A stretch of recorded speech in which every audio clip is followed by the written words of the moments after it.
Hi, this is Tony, and I've got some more thoughts. I have to apologize. I tried to make this recording once already, spent about 15 minutes talking, and realized that I hadn't hit the button correctly, so I didn't record any of it. I'm sure that's typical of most folks starting off on YouTube, so bear with me. Today I'm here to talk about atheism and spirituality. Sounds like an odd pairing, but bear with me. I've got some things to say that I think are interesting about it. Anyway, first of all, I am 100% an atheist. Totally, 100%, no doubt. I do not believe that there's a God. I do not believe there are many gods. I do not believe there is even a supernatural force in the universe. I believe our universe works mostly randomly, and what we experience is our group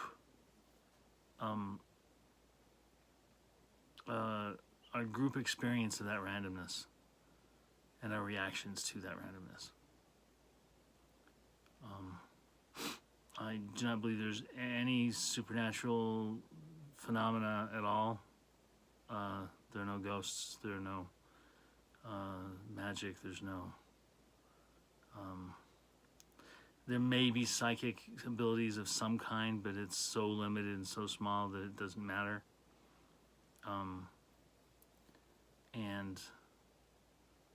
We are alone as human beings on our world. There's no sky daddy looking after us. A little bit about my background is that I had a very Christian upbringing. I was born here in Salt Lake City. Lived here until I was about 10.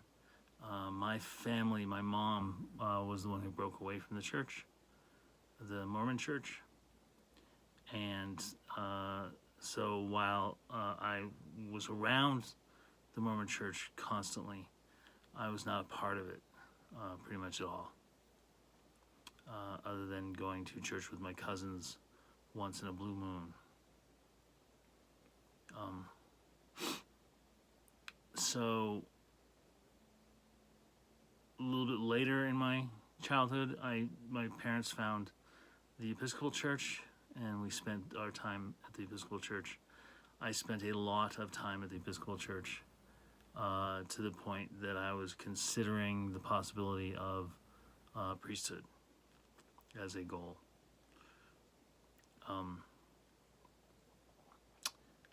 High school I spent at an all-boys Catholic high school. So you can imagine going from Episcopal to Catholic and the combination thereof. The continuation of my Christian upbringing was strong. In college, I sort of delved into paganism and witchcraft and Wicca and a number of other ideas, and was enamored with them, but at the same time never felt I belonged. It was always a problem sort of figuring out where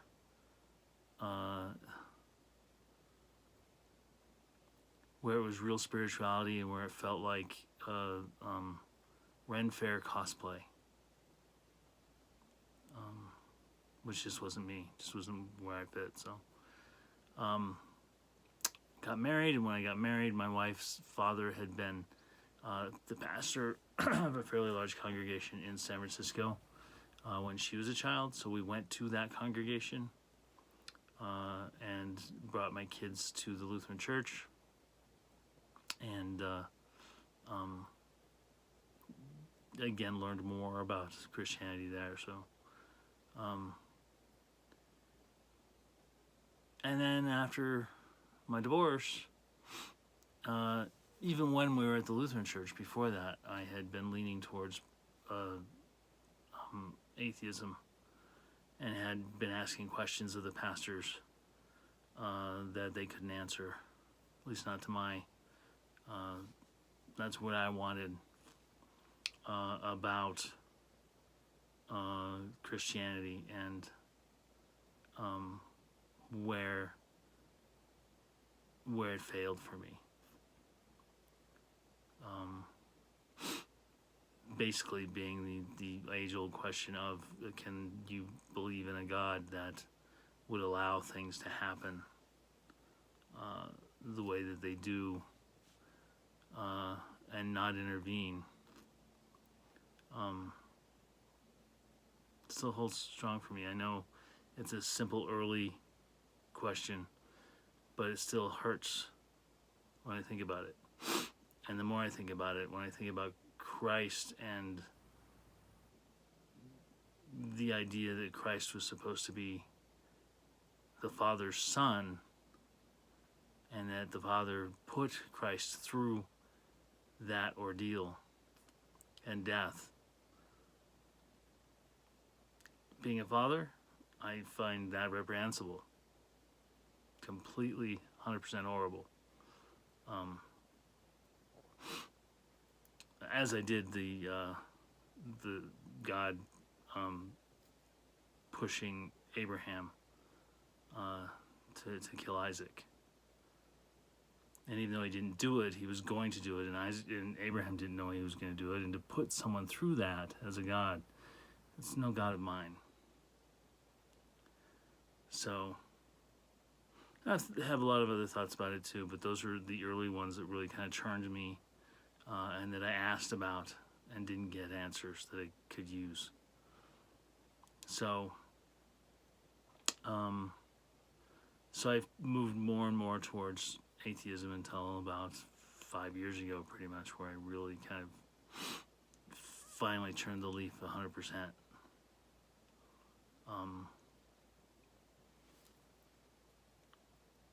Now, at the same time, when I turned over to atheism, I had some issues. There were things that I was missing. Two things in particular. Story and metaphor and mythology. Those I'm counting as all one thing. How gods can be metaphors for things in our lives, and how the stories of those gods tell us how to move forward in our life. Everything from Greek mythology to Egyptian mythology to even Christian mythology, the Adam and Eve story, which I like to add Lilith back into that story because I think it's a more interesting story when she's around.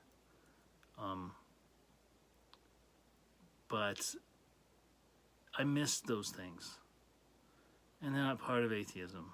Atheism poo-poos on mythology usually because people believe it for real, like there's a real Adam and Eve. And so atheism feels it has to slam that down because it's not real. And I totally get that, but at the same time, I missed it. I missed it horribly. And I also missed ritual. I missed doing things in a specified way to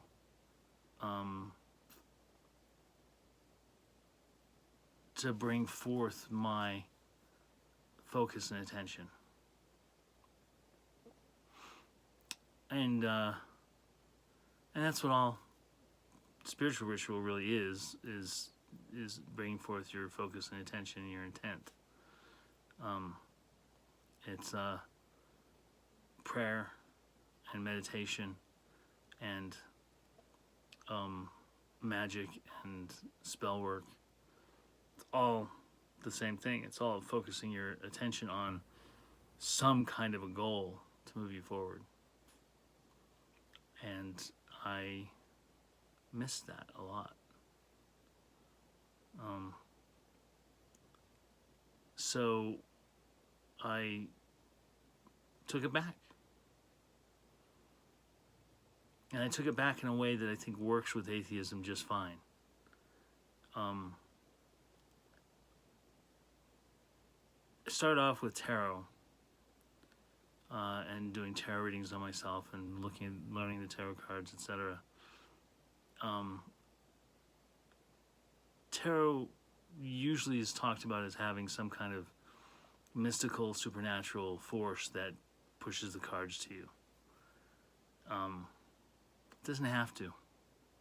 Tarot can be just like a Rorschach test or Myers-Briggs or any other kind of personality testing system. It pushes a pattern of some kind at you randomly and allows you to try to apply that pattern, that random pattern, to your life, your situation, and come up with answers on your own based on that trigger. Rorschach test is exactly that.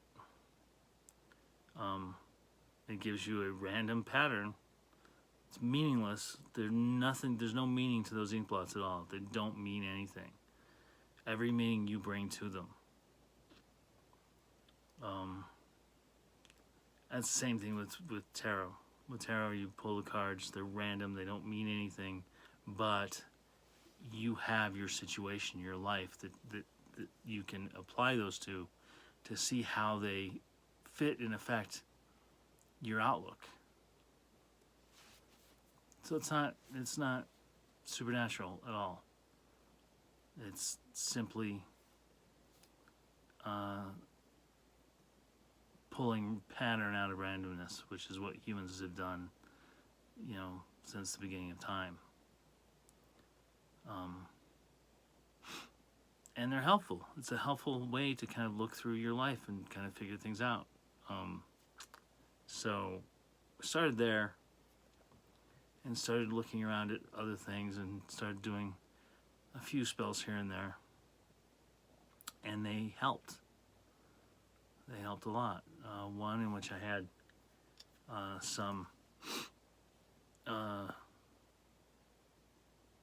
basically I had a letter, and I needed to move past the information in that letter.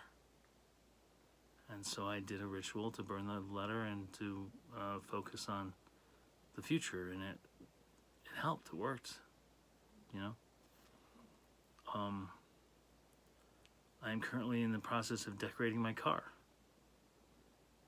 with sigils. Are those sigils magical? No. Are they cool looking? I think so. I'm having fun with them. And do they help me focus my attention when I'm driving? Yeah, they do a lot. They help me be safer.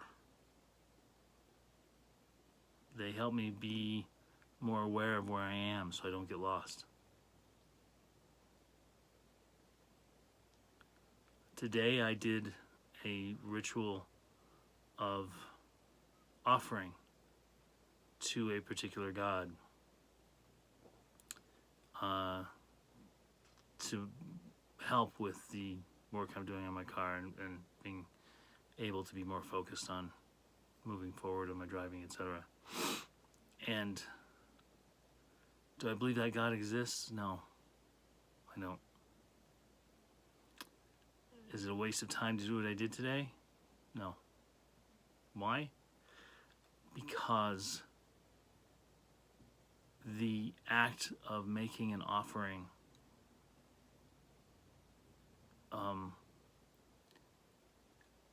was a sort of sacrifice of my own toward pushing forward my own focus, my own intent, my own attention as we move forward.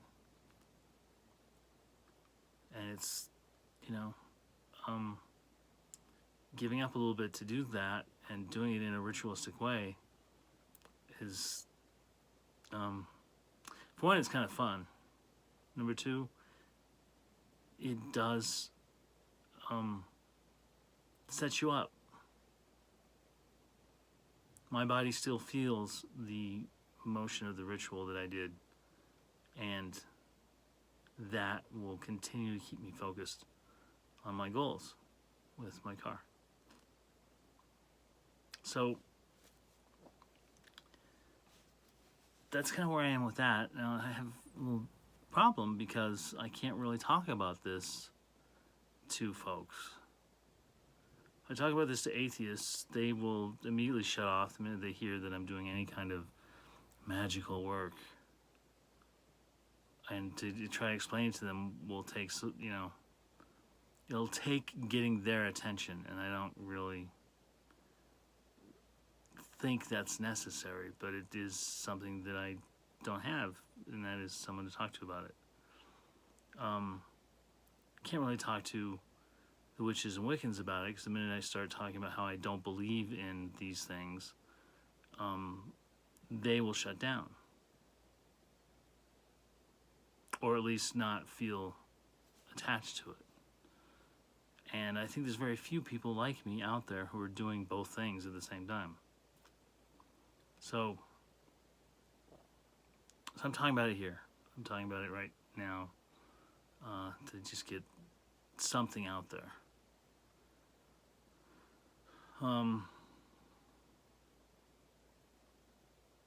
I am in a difficult spot with the atheism thing in that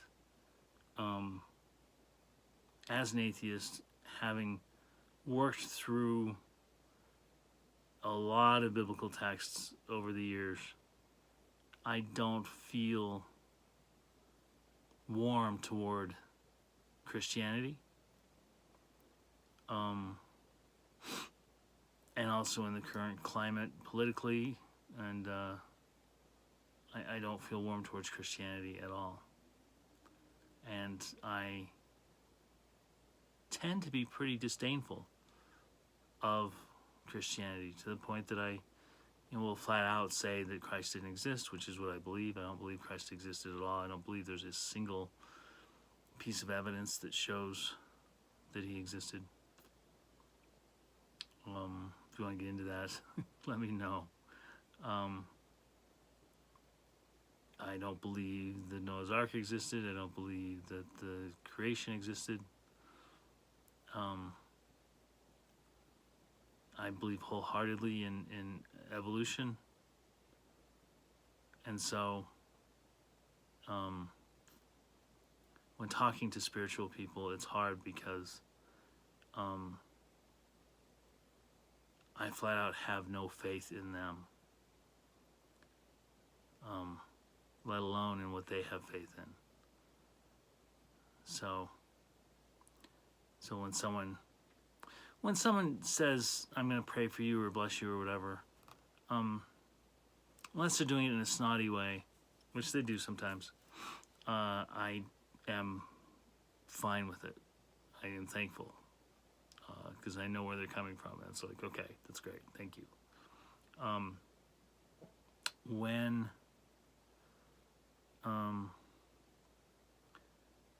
When someone says, God bless our president,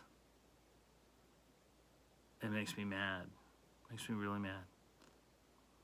And I am not very nice about it usually.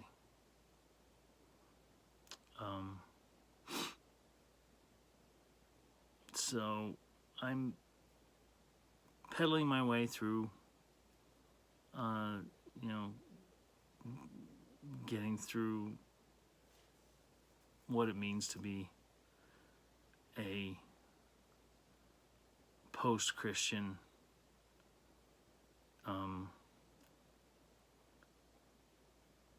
atheist witch.